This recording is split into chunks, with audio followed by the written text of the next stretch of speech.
Assalamu alaikum. Good morning, everyone. Hope everybody is fine by the grace of Almighty Allah. Today we're going to talk about appendicular mass and appendicular neoplasm. Patient may present with radical fossa mass that could be either benign or malignant.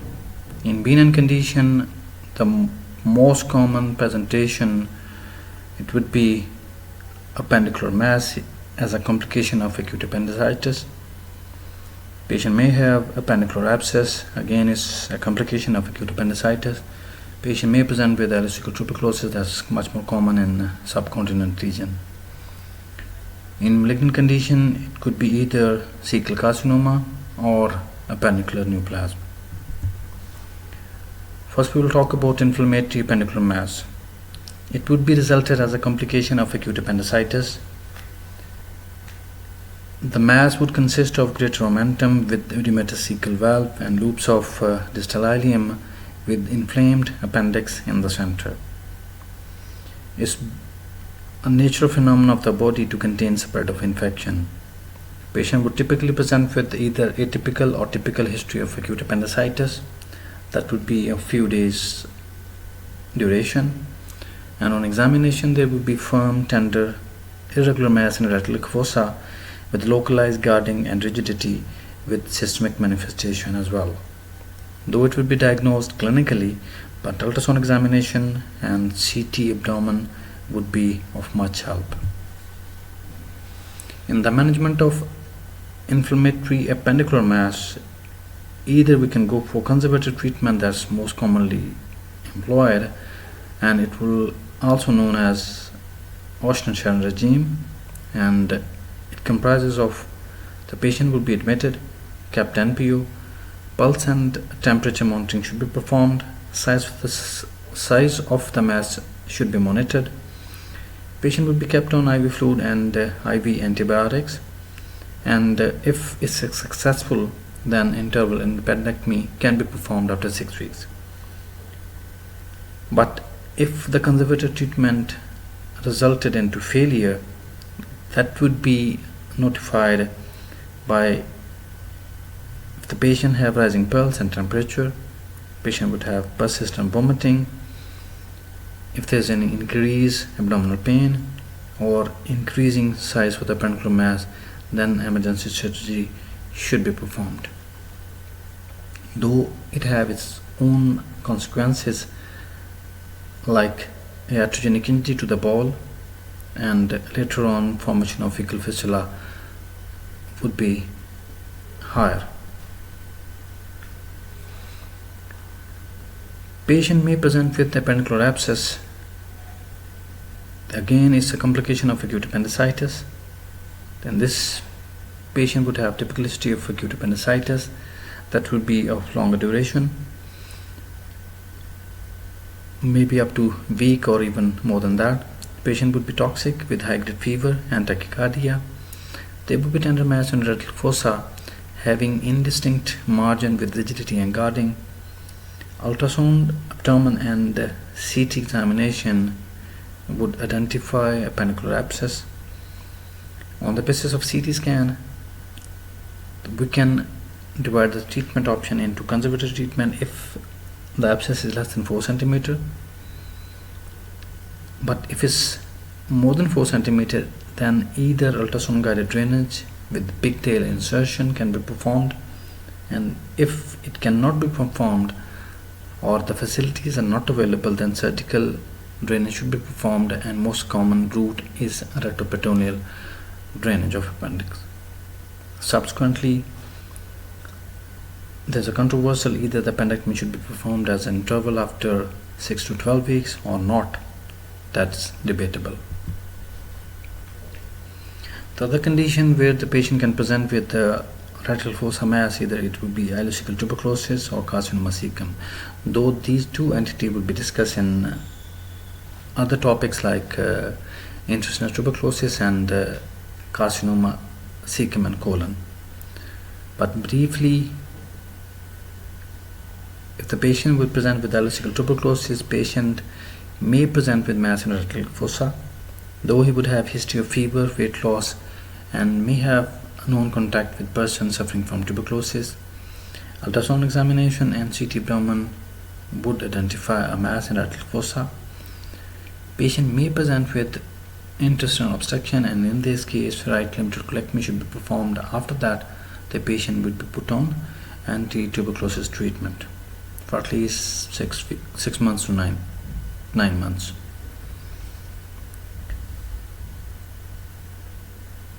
The other presentation of mass in rectal fossa, that would be either a carcinoma cecum, that would be old age patient particularly, and there would be mass in rectal fossa with history of weight loss and anemia. Ultrasound examination, CT scan along with colonoscopy should be performed, and right hemicolectomy is the treatment of choice, and subsequently, depending upon the stage, chemotherapy should be performed based on histopathology and staging system. Now we'll talk about appendicular neoplasm. Neoplasm of the appendix are found in 1% of appendectomy specimen, with the vast majority being an incidental finding. Less than 50% of cases are recognized preoperatively, and the appendicular neoplasm are broadly classified into carcinoid or epithelioid. The first case of primary adenocarcinoma of the appendix was reported by Berger in 1882. The main presentation is that of an acute appendicitis or as a palpable mass. Approximately 30 to 50% of patients present clinically with signs and symptoms of acute appendicitis, most often due to occlusion of appendiceal lumen. Diagnosis of underlying tumor is usually made only at the time of surgery or even later during histopathological examination. Now we'll briefly talk about carcinoid tumor. Carcinoid tumor arise in adjunct tissues and are most common in the vermiform appendix. Carcinoid tumors is found once in every 300 to 400 appendectomies performed and subjected to histological examination. The tumor can occur in any part of the appendix, but it is frequently found in its distal third. On sectioning the appendix, it can be seen as a yellow tumor between the intact mucosa and the peritoneum.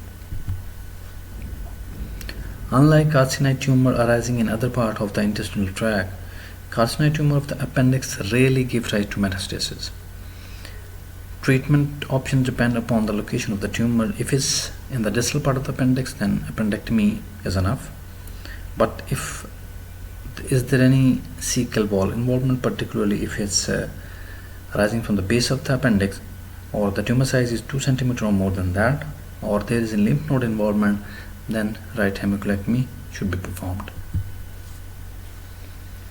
I will talk about epithelial tumor of the appendix. Epithelial neoplasm are found in around 0.6% of appendectomy specimen. Different classification system has been proposed, and they cause confusion in finalizing the treatment for epithelial tumor of the appendix. The latest classification of epithelial neoplasm of the appendix, that is from Carr et al. According to it, it would be either adenoma, serrated polyp, non-mucinous adenocarcinoma, or mucinous neoplasm, or adenocarcinoma with signet ring cells or signet ring carcinoma. So now we will talk about treatment of appendiceal epithelial tumor without PSEUDOMYXOMA PERITONEI. In patient with an incidental finding of an epithelial neoplasm and no current evidence of established PSEUDOMYXOMA PERITONEI that we're going to discuss later on, subsequent treatment is dependent on the degree of cytological atypia within the primary tumor and the estimated future risk of developing PSEUDOMYXOMA PERITONEI. Patient with low-grade epithelial neoplasm and no evidence of mucin or epithelial cells beyond the appendix are thought to be at low risk of future development of PSEUDOMYXOMA PERITONEI.